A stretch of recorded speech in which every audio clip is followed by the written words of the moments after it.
My name is William Kipkemoi Kisang, MB Marakwet West, and the chair of the Departmental Committee on Communication, Information and Innovation of National Assembly. As an ICT or technology committee, we oversight the Ministry of ICT. The mandate of the committee is to oversight, appropriate funds for the same two state departments. You know, for the last 1 year, we've had over 56 meetings as a committee. We have considered 3 bills. We have considered 2 legislative proposals. We have had several questions and 1 statement. In the same time, we have also done vetting for the data commissioner. We vetted the data commissioner, Madam Immaculate Kasait, 2019. We went through all the process, and I'm happy to report that that office is already in place. We have also appropriated funds to the same office. I want to assure Kenyans that come 2022 elections, from what we have done with this office, we need to assure Kenyans that our data will be safe. Secondly, what we did also during the same time is what we call KICA, Kenya Information Communication Act of 1998 that was amended 2014-2015.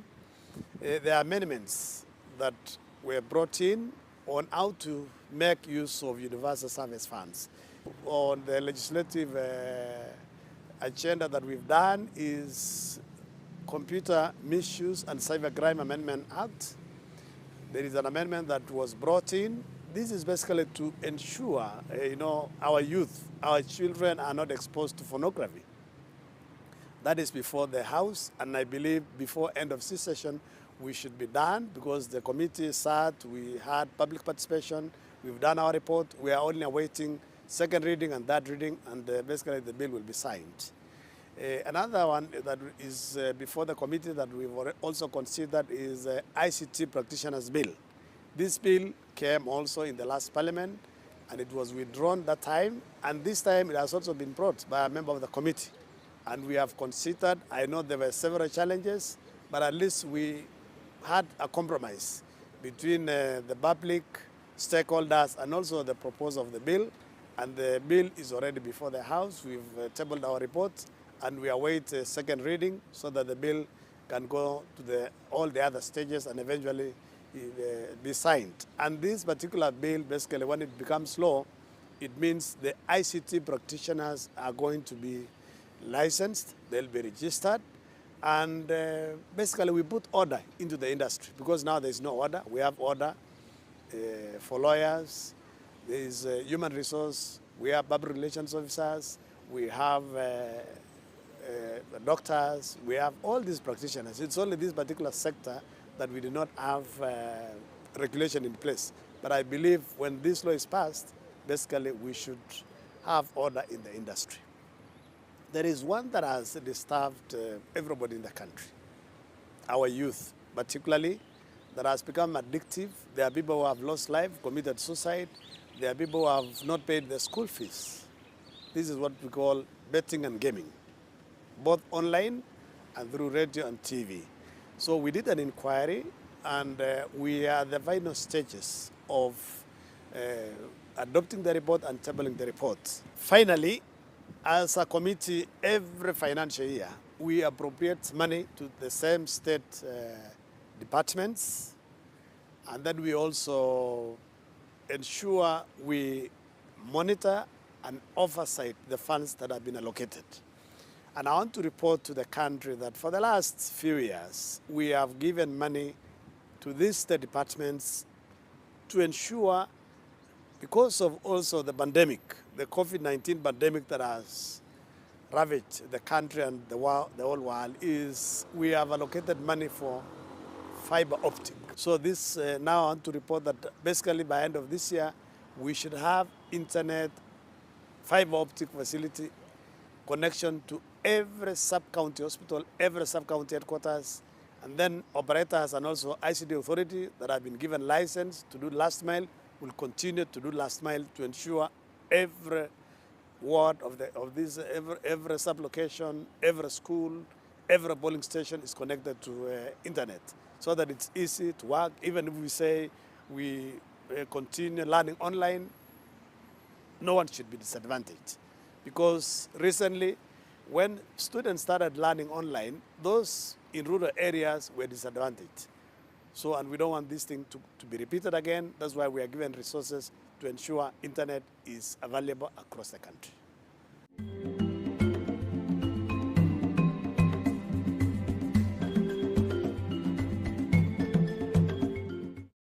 My name is Florence Mutua, Chairperson, Education and Research Committee. The committee, in accordance with the second schedule of the National Assembly standing order, the committee is mandated to provide oversight on policy issues relating to education, training, and research. In executing its mandate, the committee oversees the Ministry of Education and the Teacher Service Commission.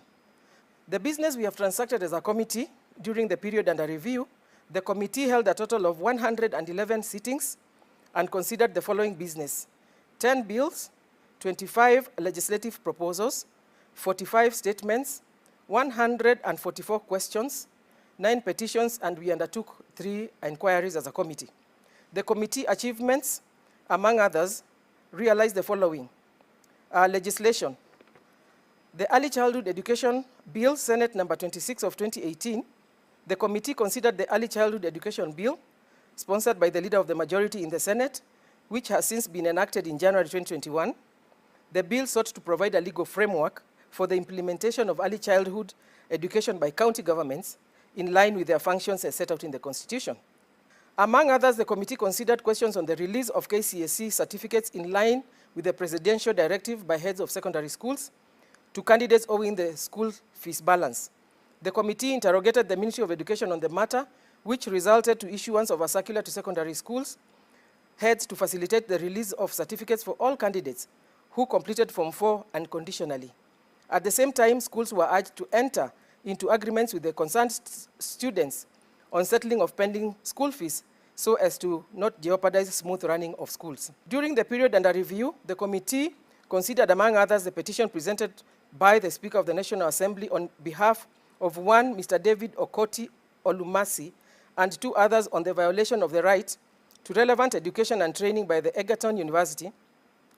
Upon engagement with the Ministry of Education, the committee directed the universities to cooperate with all stakeholders to design their courses and programs and seek prior approval of the professional regulatory bodies to ensure that graduates are accredited to practice their respective professions and be eligible for gainful employment. The committee also considered the petition presented by one Amos Ndugu Kamodho of Nairobi on the proposal for repeal of sections of the Universities Act 2012 pertaining to the elections of the university students, leaders. The committee engaged the Ministry of Education on the matter, resulting in the review of the Universities Act on the mode of election of student leaders. The section engaged with the State Department of Early Learning and Basic Education. The committee held engagements with the State Department, which is responsible for running and administration of early, primary, and secondary education in the country. From the engagements, the committee has so far allocated Kenya shillings 3.2 billion towards infrastructural development to improve learning facilities in primary schools across the country. The committee has also been monitoring the implementation of the digital learning program, whose aim is to equip learners with information, communication and technology, skills born out of the government's vision to make sure every pupil is prepared for today's digital world, and to transform learning in Kenya into a 21st century education system.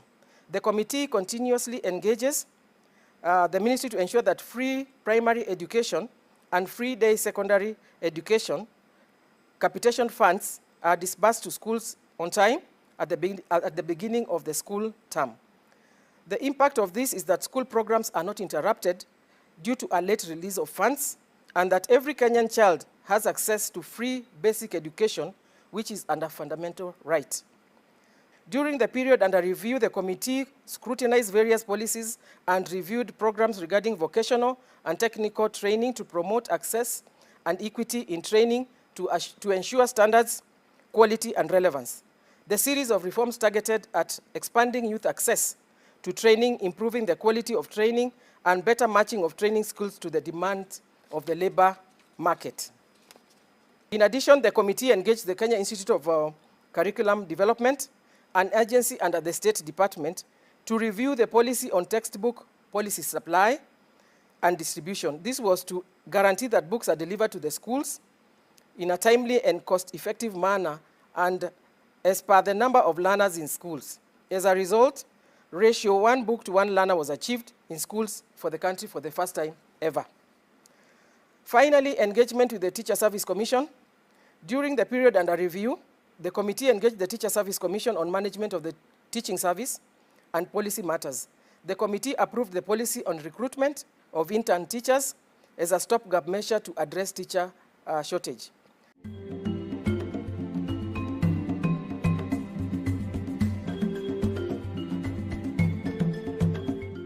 My name is Silas Tiren. I represent Moibeni constituency in Uasin Gishu County and the chair of Agricultural Committee and Livestock. The Department of Agriculture Committee is one of the 15 departmental committees of the National Assembly established under Standing Orders 216 and is mandated to investigate, inquire into, and report on all matters relating to the mandate, management, activities, administration, operations, and estimates of the assigned ministries and departments. Mandate of the committee in accordance with the second schedule of Standing Orders. The committee is mandated to consider matters of agriculture, livestock, and fisheries, development, production, and marketing. In executing its mandate, the committee oversees the following government departments: the State Department of Cooperative and Agriculture and Research, the State Department of Livestock, State Department of Fisheries, Aquaculture, and Blue Economy. During the period under review, the committee was able to achieve the following. 1. The committee had 64 sittings to execute the mandate. The committee considered 3 bills, 4 legislative proposals, 2 petitions, 41 questions, and 5 statements. The committee successfully considered the T-bill, Senate Bill number 36 of 2018, which was assented to on the 23rd December 2020 and came into commencement on the 11th January 2021. The committee further concluded on the Sugar Bill, National Assembly Bill number 68 of 2019, which is in the Committee of the Whole House stage. The Sugar Bill 2019 seeks to reinstate the Sugar Act, which was repealed through the enactment of the Crops Act 2013. One of the questions avoided is why private millers have been able to make profits while state-owned millers have continued to make perennial losses. The committee recommended allocation of funds to various critical projects in the financial year 2019-2020. The committee approved a total of 51.7 billion and 60.5 billion in the financial year 2020-2021 to the state corporations under the purview. These allocations enabled to achieve the finalization of 2 livestock policies and 1 bill, namely Veterinary Policy, National Livestock Policy, and Livestock Bill. Training and graduation of 1,911 graduates from livestock training institutes. Procurement, distribution, and installation of 350 milking coolers with the aim of reducing post-harvest losses in milk.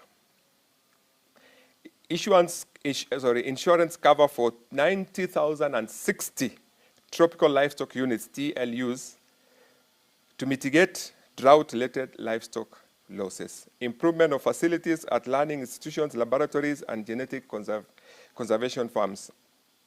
Establishment of Kenya Fishing Industrial Corporation, KFIC. Gazettement and the designation of Lewatoni Fishing Port. Development and rehabilitation of various fishing landing sites in coastal and Lake Victoria region. Subsidization of 31,750 metric tons of fertilizers distributed to 42,000 farmers. Cushioning of farmers from the effects of climate change and COVID pandemic, thereby ensuring that the agricultural sector registered GDP growth despite the challenges facing the agricultural sector. Successfully ensuring that certain farms' inputs such as tractors were zero-rated during taxation measures proposed by the Treasury, thereby lowering the cost of production for farmers. The committee has been hearing the call from farmers and have been visiting the farms in their farms, e.g. Miraa farms, coffee farms, cashew nut farms, tea farms, cereal farms, etc., and finding solutions to address these issues that are facing, especially the farmers in those particular areas, so that they are able to meet and be able to feed this country of ours. Thank you.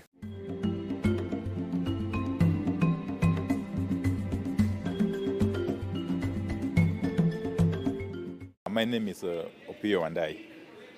I am a member for Ugunja constituency, currently serving my second term.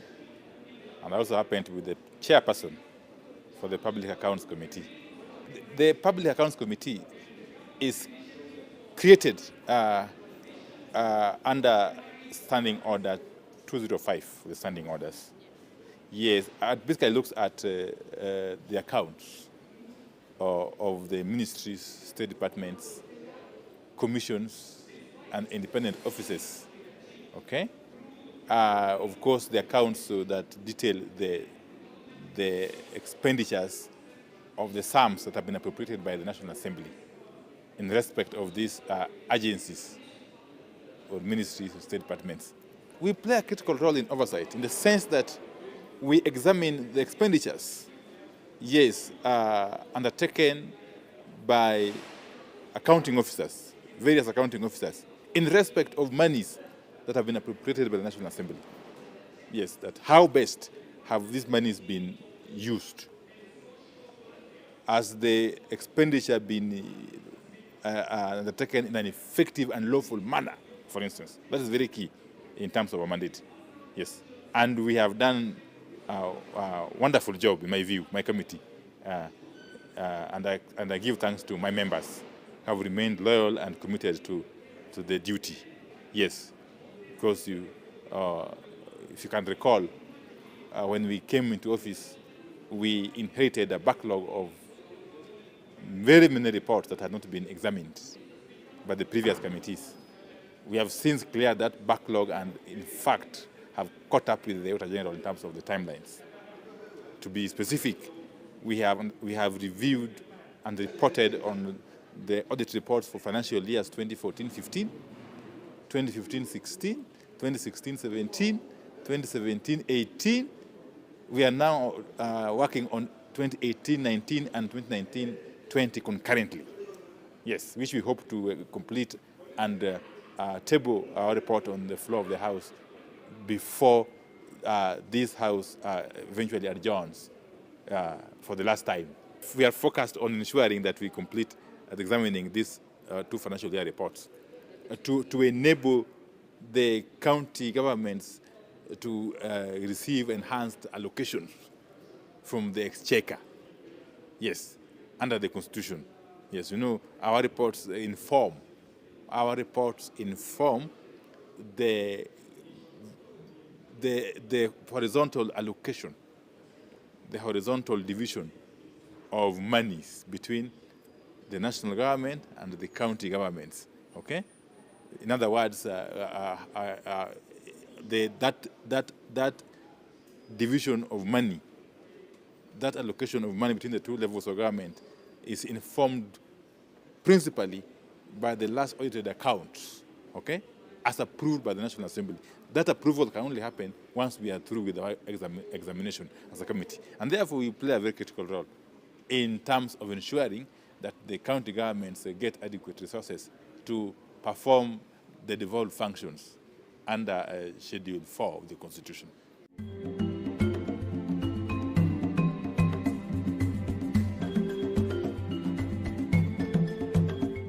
My name is Kaduri Murungi, Member of Parliament, South Imenti constituency, and the chairperson of a committee of the National Assembly known as the Special Funds.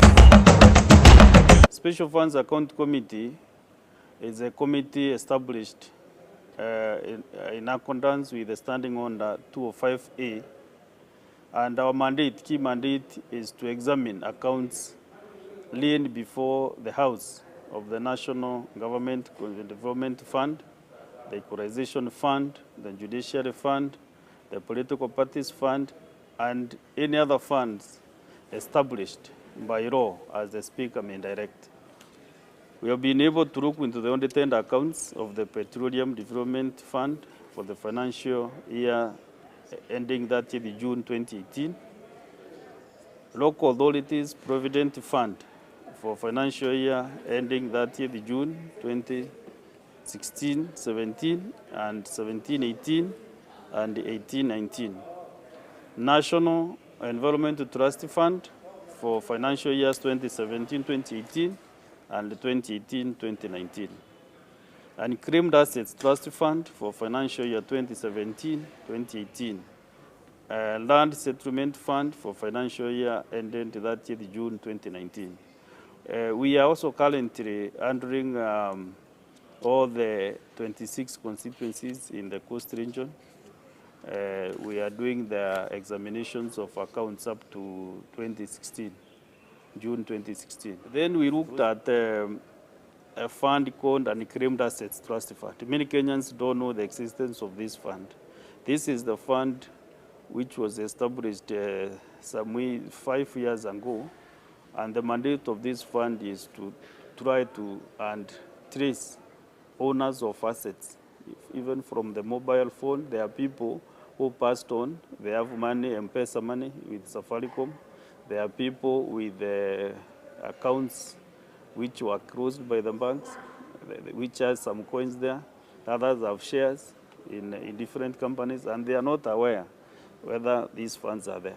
And at the moment, I think almost 25 billion is with this Unclaimed Assets Trust Fund, who they don't know the owners. So they are trying to link. Then we have a fund called Equalization Fund, which is a constitutional fund. We want these counties which are supposed to benefit from Equalization Fund to get this money. What we have agreed as a committee, and we have recommended that regulations which were approved by the National Assembly during the last session should be fast-tracked so that, because they are currently with the Senate, those regulations will be able now to help Equalization Fund to be distributed fairly. One of the things we have learned is that people are not prepared for the auditors. So we'd like to encourage that whoever is doing the audit, all the accounting officers should be ready for the auditors, because most of the reports, they say the documents were not ready for audit. So I would like to encourage all the accounting officers of different funds in the government to make sure that because they are notified by the Auditor General when the audits are being done, they are ready with the financial statements and all other documents that are necessary for the audit.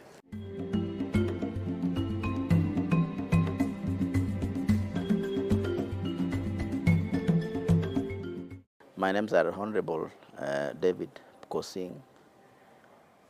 I am the MP for Pokot South in West Pokot County and Chair of Transport, Public Works and Housing Committee.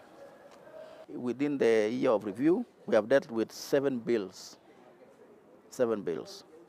That, of course, then falls under the mandate in Article 95 in terms of legislation. Number 2, we have dealt with 4 legislative proposals. Somebody may not really understand between bills and legislative proposals.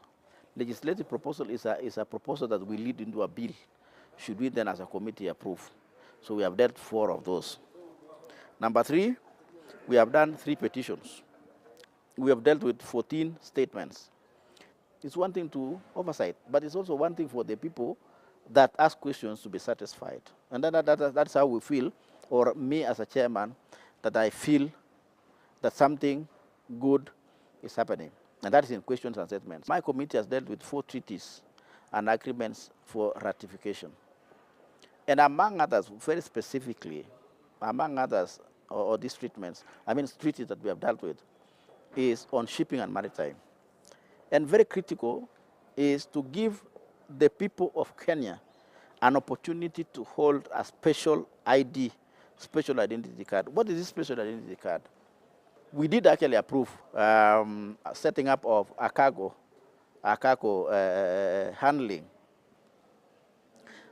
handling facility between America and Kenya here in Nairobi, so that a cargo airline, the state airline by the Americans, can be able to set headquarters in Nairobi. That is huge potential in terms of economy and also creation of jobs. As I conclude, of course, we have done a number of inquiries, and one of them was SGR inquiry. That is what this committee has been able to achieve within the one-year review. I think it is a lot, if you might consider. I think somebody might be saying this for 5 years. It's not for 5 years, it's only 1 year.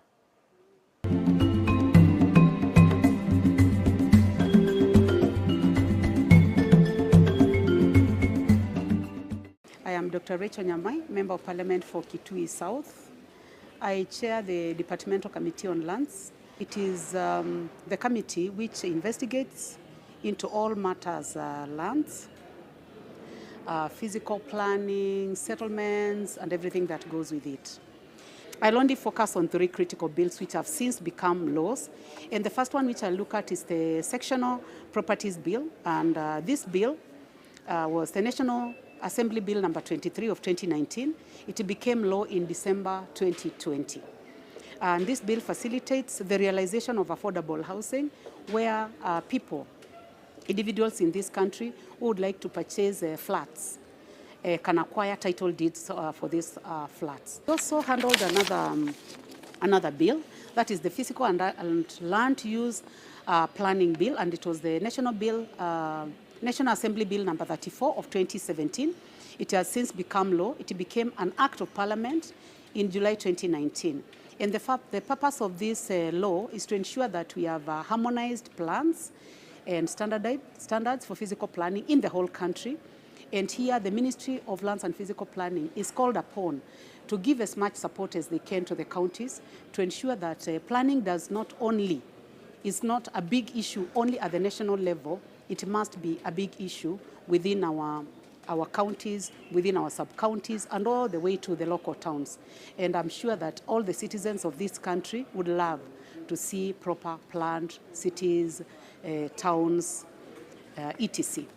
We also handled the Land Value Laws Amendment Bill of 2019, and this is the one which focuses on the land value laws.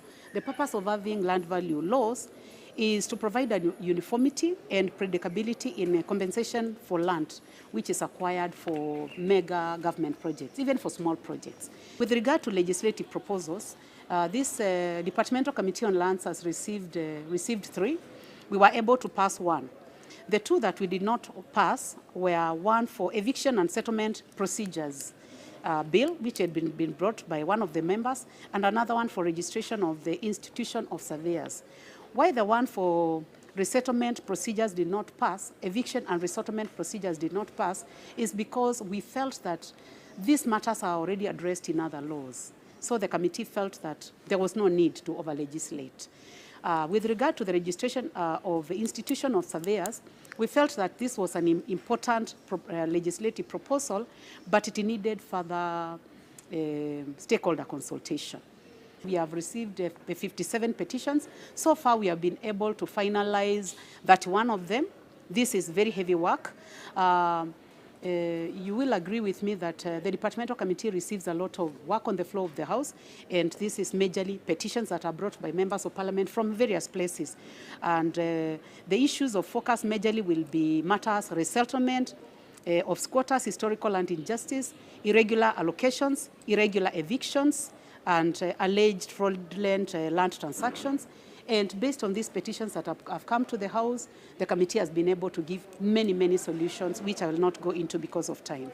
This committee participates in the budget-making process, from the budget policy statement to the estimates, and also follows up through to ensure that the projects and programs that we fund are implemented.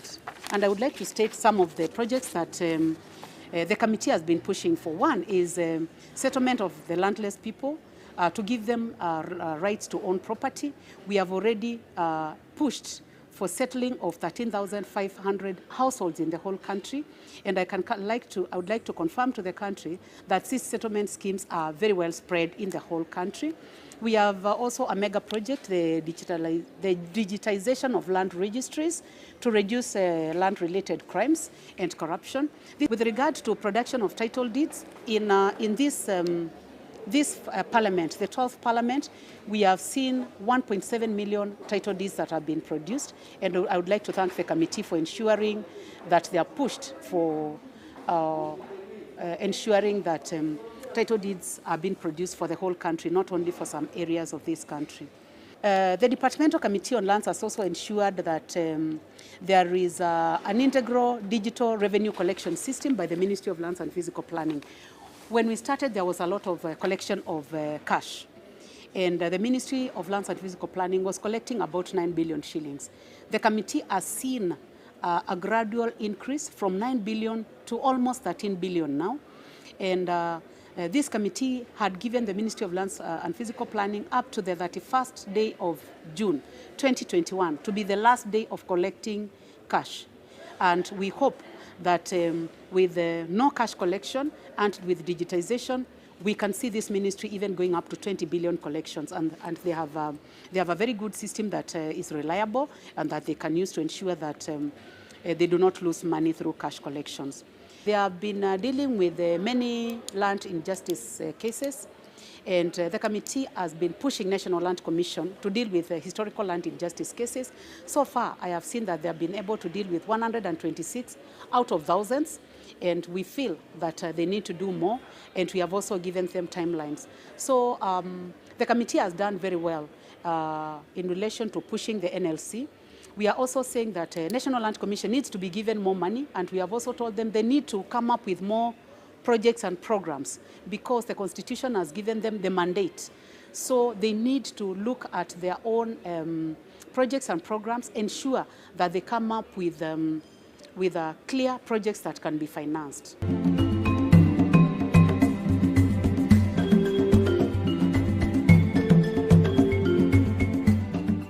Ms. Wafula Wamunyinyi. I am a member of Parliament for Kandui constituency in Bungoma County. And here at the National Assembly, I'm the chairperson of the National Assembly Select Committee on National Government CDF. One of the key functions of the committee is to oversee the implementation of the Act. And in this respect, while we oversee the implementation of the Act, we should also, every 2 years, file reports to the National Assembly regarding the performance of CDF within the constituencies and across the country as a follow-up to ensure that the Act is fully implemented. The committee is also mandated to oversee the framework and legislative needs where there is need to amend the Act or to improve on the provisions in the Act so to make it more effective. The committee has also been mandated to do that so that the fund is made more effective and that projects are implemented as expected. The committee is also mandated to review the framework set out for the efficient delivery of development programs financed through CDF. We have been able to make the Treasury understand, working with the Treasury, funds have been released even with the difficulties. So that's a major success, having funds released, secured from the Treasury for projects.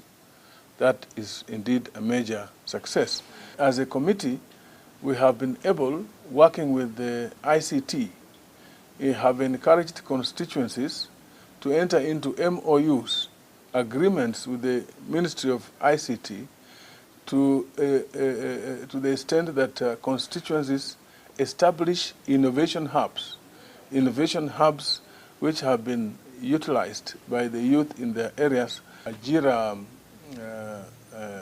teams that are in the country to help the youth, to tap these encourage them for employment purposes, for income generating activities, and so on and so forth. We have, I think, also been able to realize major success over stalled projects. You know, at the time when the governance system was, the earlier governance system, you know, before the introduction of devolution, when counties came in, you know, CDF was doing all the projects.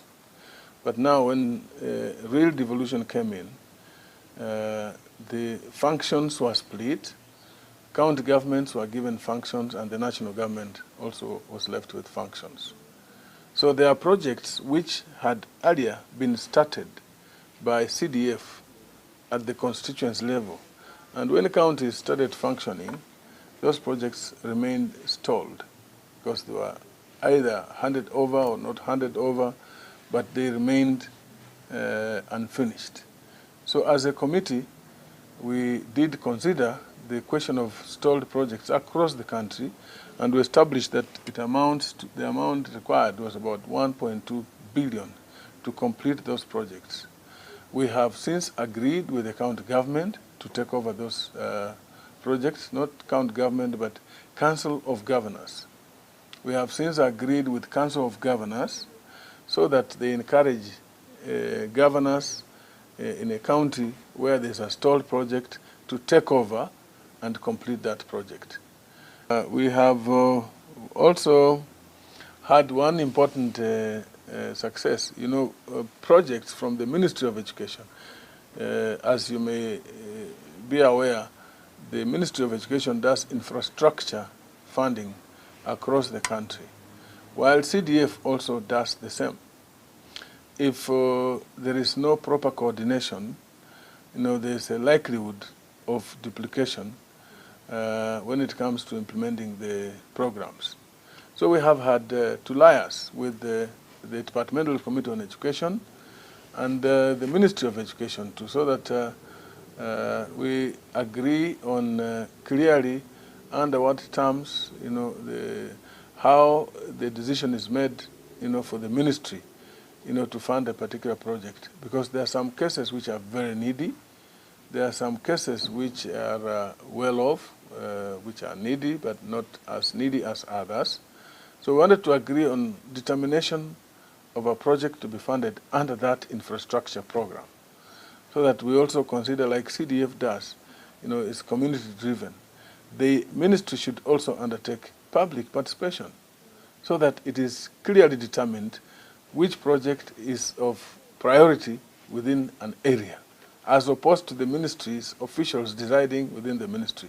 This also is a major success. We think it's going to help first comply with the Constitution, comply with the law, that public is involved in termination of the project, but at the same time, harmonize the participants, the stakeholders, to ensure that there's no duplication. Towards legislation, we've done very well. Before the House, there is a legislative piece that seeks to amend the CDF Act to increase, to enhance the amount of money to the constituencies. You see, you know, we at the moment we are at 2.5% of national government shareable revenue. Now, what is before the House, and which I believe will be supported by even His Excellency the President, is to enhance, you know, for the percentage from 2.5% to 5%, so that more money gets to CDF. We have also been able, working with the board, to ensure that the board also enhances effectiveness by ensuring that all constituencies have managers, they are equipped, they have all that is required. The constituency offices, we have encouraged members of parliament to construct offices for their functions in the constituency. We've also ensured that working with the board, they'll get equipment in their offices and will effectively, therefore, serve the people. CDF committee is, you know, people-based. Whatever we do is related with the people. What all the other colleagues and constituencies are doing is to do with the people and development. It has done wonders, generally CDF. Yeah.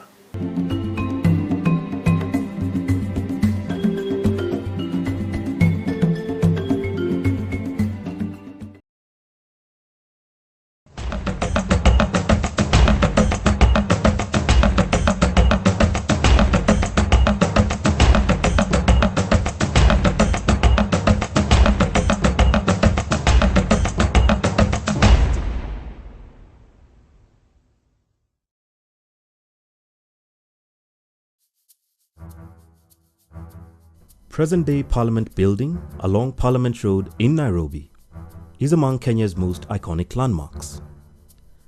This Victorian architectural masterpiece is where our elected representatives meet to make laws that affect our country and by extension anyone living in it. But Parliament Building hasn't always been on this spot. The journey that led to the laying of the foundation stone of Parliament as we know it today began over 100 years ago. Being a British colony, the first recorded sitting of Parliament was that of the Colonial Legislative Council in August 1907. It was composed of 7 members and was chaired by the then Governor, Sir James Hayes Sadler. The all-whites Legislative Council comprised 4 ex officio and 3 official members, all nominated by the Governor. This first meeting was held in an old wooden and corrugated iron sheets building off the then White House Road, where the current Railway Golf Club stands, off the present-day Haile Selassie Avenue in Nairobi.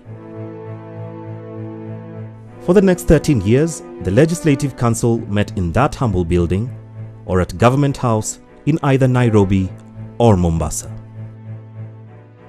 In 1920, accommodation for the Legislative Council was rented in the Memorial Hall, which is today's Bank of India, along Kenyatta Avenue, where it was hosted until 1953. During the period of tenancy at Memorial Hall, various milestones were achieved. In October 1944, the Governor nominated Eliud Mathu to represent the African interests in the Council by taking the place of one European who represented the Africans. Mathu became the first black African member of the Legislative Council. In 1946, one more African was appointed to replace another European in the Council.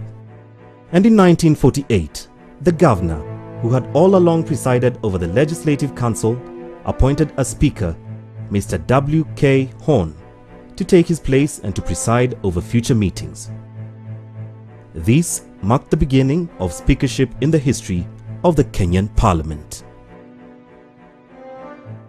By the time the foundation stone of present-day Parliament building was being laid in 1952, the number of African nominated members had increased to 6 and Clerk A.W. Purvis appointed to the Legislative Council. After over 30 years in the Memorial Hall, the Legislative Council moved into the current location of Parliament buildings in the city square of Nairobi. These buildings were officially opened by the then Governor, Sir Evelyn Baring, on Tuesday 16th February 1954. In May 1956, Her Majesty the Queen of England gave authority for Kenya's legislature to possess a mace. In November 1956, a mace which was made of mvuli was placed on the table of the House during the opening of the 11th Council. The official mace, made of ivory and silver gilt, was completed and presented to the Speaker by the Governor at the sitting of the Council on 20th April 1958. The mace symbolizes the authority of the House and the Chair and is placed on the table with its head facing the majority or government side. The first Lancaster Conference of January 1960 made it apparent that Kenya would soon attain independence and therefore laid out the constitutional framework for the country. The Second Lancaster House Constitutional Conference of February 1962 bore a new constitution that provided for the former Legislative Council to be replaced by two houses, the Senate and the House of Representatives. Gentlemen, this conference is of crucial importance to the future of Kenya. Upon the degree of our success or failure will depend the well-being, the livelihood, and perhaps even the physical safety of all the citizens of Kenya, of whatever race or creed. There were to be 41 senators elected to represent the administrative districts and 117 constituency elected members of the House of Representatives. 12 specially elected members chosen by the House sitting in an electoral college, and the Attorney General as an ex officio member. Each house was to elect its own speaker. In February 1963, final constitutional review and consultations were held in Nairobi.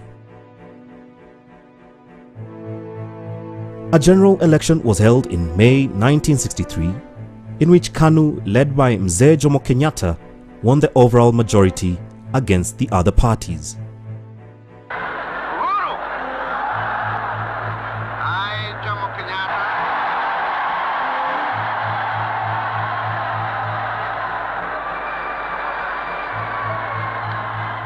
Kenya's internal self-rule commenced on 1st June 1963, popularly known as Madaraka Day.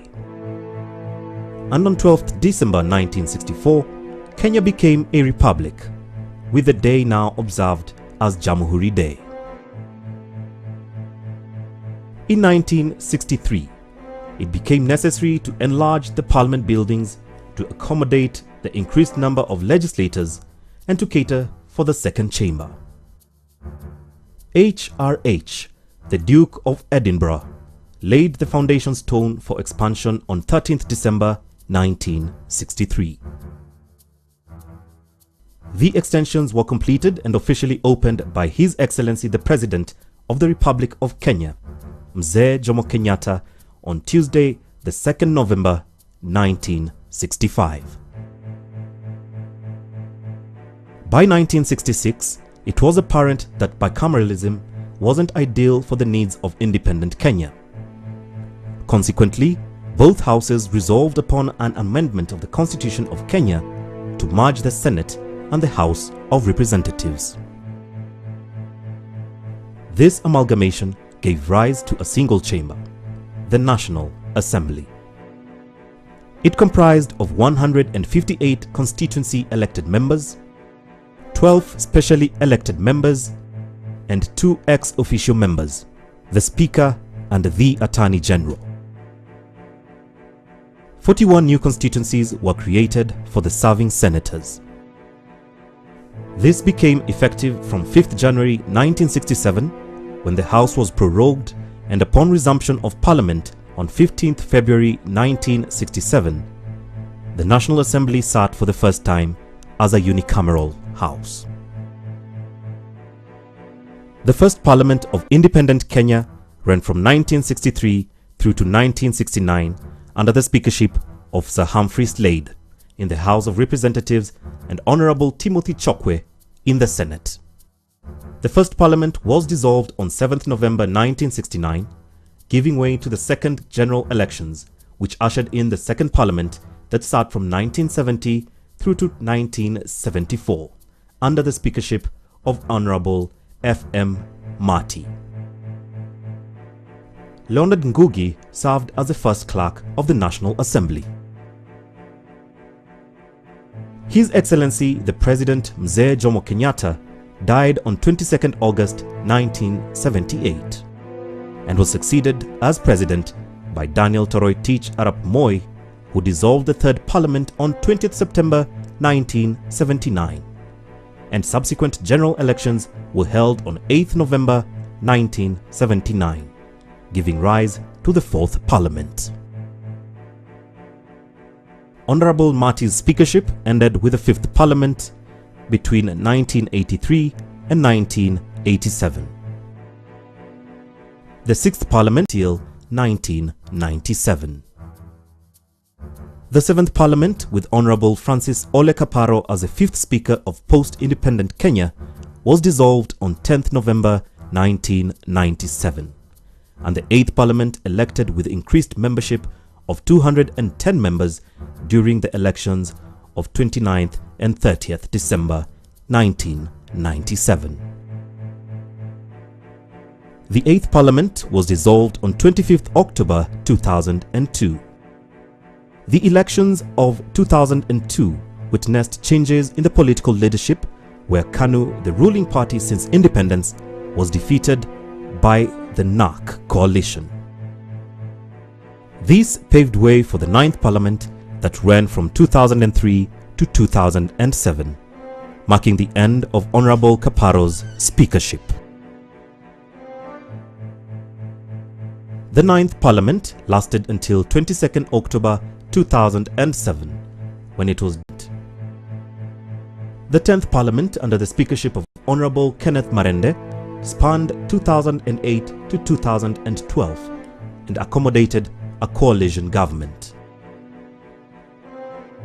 The promulgation of the 2010 Constitution saw the return of a bicameral system of parliament that was witnessed in the first post-independent parliament.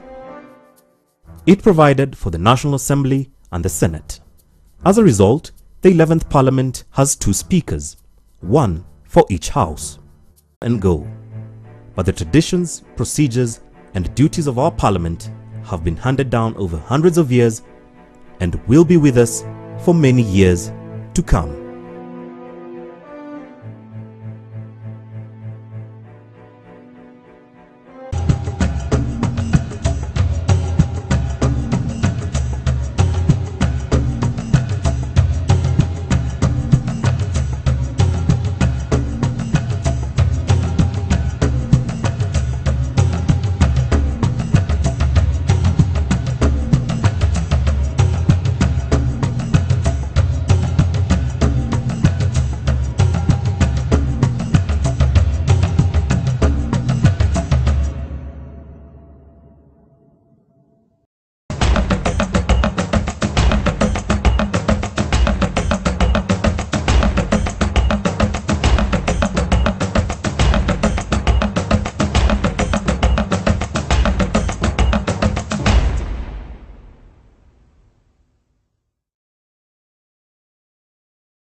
Present-day Parliament Building along Parliament Road in Nairobi is among Kenya's most iconic landmarks.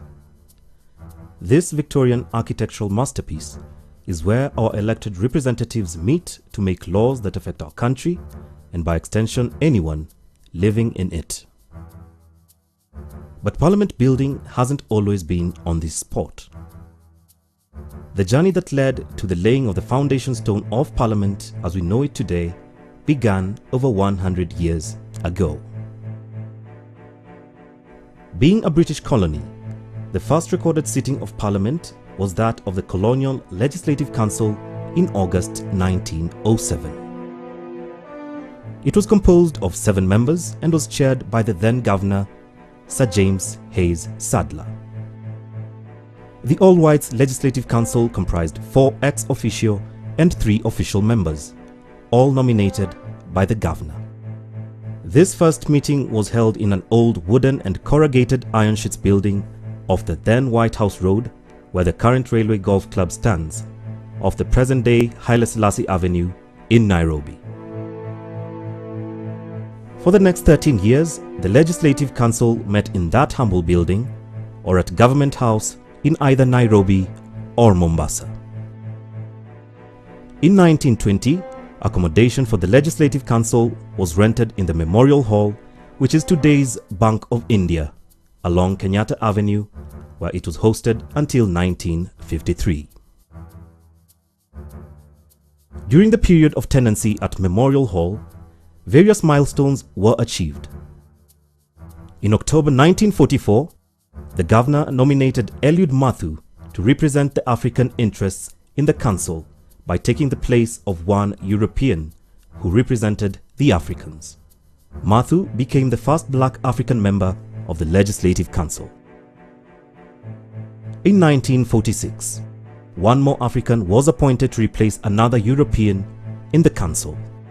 And in 1948, the governor, who had all along presided over the Legislative Council, appointed a speaker, Mr. W.K. Horn, to take his place and to preside over future meetings.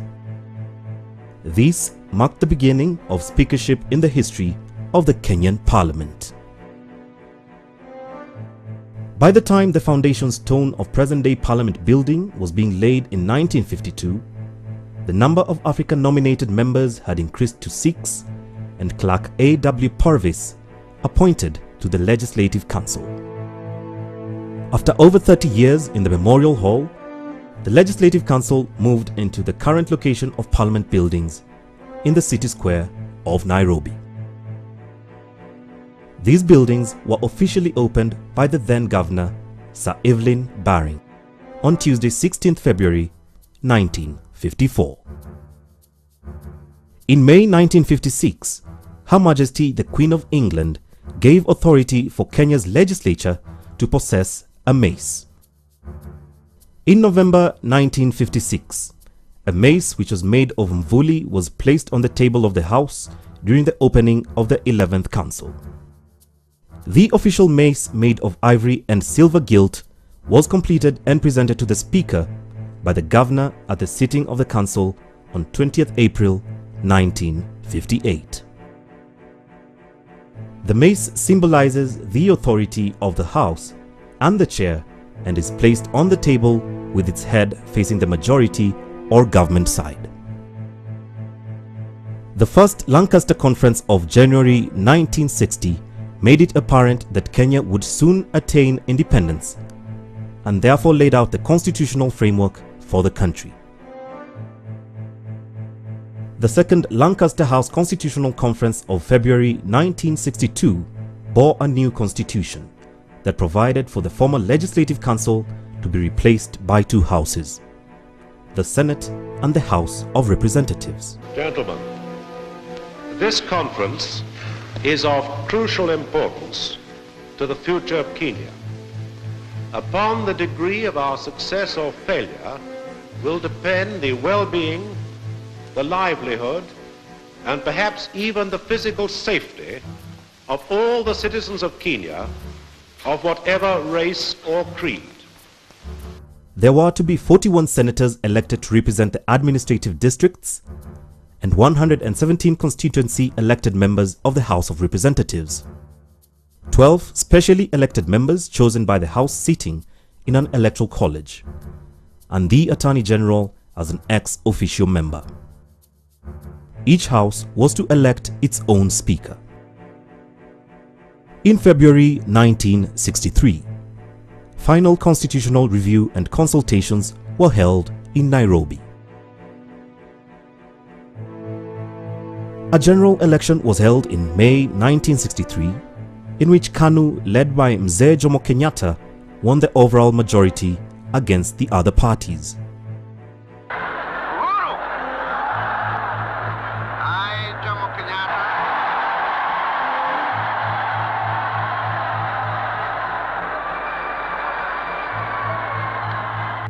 Kenya's internal self-rule commenced on 1st June 1963, popularly known as Madaraka Day. And on 12th December 1964, Kenya became a republic, with the day now observed as Jamhuri Day. In 1963, it became necessary to enlarge the parliament buildings to accommodate the increased number of legislators and to cater for the second chamber. HRH, the Duke of Edinburgh, laid the foundation stone for expansion on 13th December 1963. The extensions were completed and officially opened by His Excellency the President of the Republic of Kenya, Mzee Jomo Kenyatta, on Tuesday, the 2nd November 1965. By 1966, it was apparent that bicameralism wasn't ideal for the needs of independent Kenya.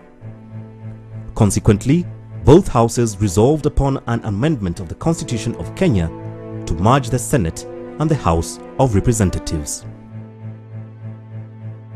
This amalgamation gave rise to a single chamber, the National Assembly. It comprised of 158 constituency elected members, 12 specially elected members, and 2 ex officio members, the Speaker and the Attorney General. 41 new constituencies were created for the serving senators. This became effective from 5th January 9. Independent Kenya was dissolved on 10th November 1997, and the 8th Parliament elected with increased membership of 210 members during the elections of 29th and 30th December 1997. The 8th Parliament was dissolved on 25th October 2002. The elections of 2002 witnessed changes in the political leadership, where KANU, the ruling party since independence, was defeated by the NARC coalition. This paved way for the 9th Parliament that ran from 2003 to 2007, marking the end of Honorable Kaparo's speakership. The 9th Parliament lasted until 22nd October 2007, when it was dissolved, giving way to the 10th Parliament. The 10th Parliament, under the speakership of Honorable Kenneth Marende, spanned 2008 to 2012 and accommodated a coalition government. The promulgation of the 2010 Constitution saw the return of a bicameral system of parliament that was witnessed in the first post-independent parliament. It provided for the National Assembly and the Senate. As a result, the 11th Parliament has 2 speakers, one for each house. Honorable Justin Muturi is the Speaker of the National Assembly, and Honorable Ekwe Ethuro is Speaker of the Senate. Every 5 years, there are national elections and a new government formed, or the existing one returned, and a new parliament assembles.